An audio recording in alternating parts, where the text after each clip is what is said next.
Bütün xəyallarını, gələcəyini onunla qurdun.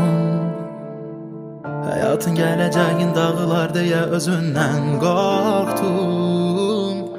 Artıq onsuz olmaz deyə ruhunla ona təslim oldun. Zamanla adiləşib onun gözlərində bir heç oldun. Sən düşünmə ki, nəyi harda necə səhv etdin.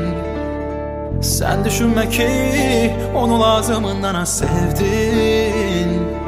Ona sensiz rahattısa çalış barış bununla. Ağlama değmez göz yaşına, göz yaşını akıtma boşuna.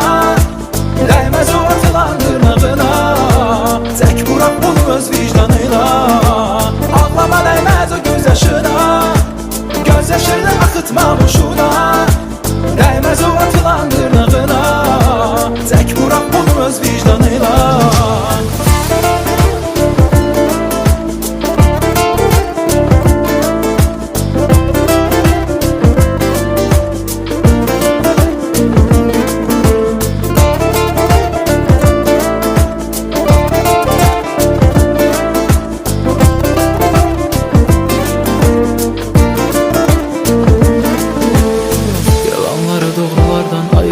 Deyə üzülmə.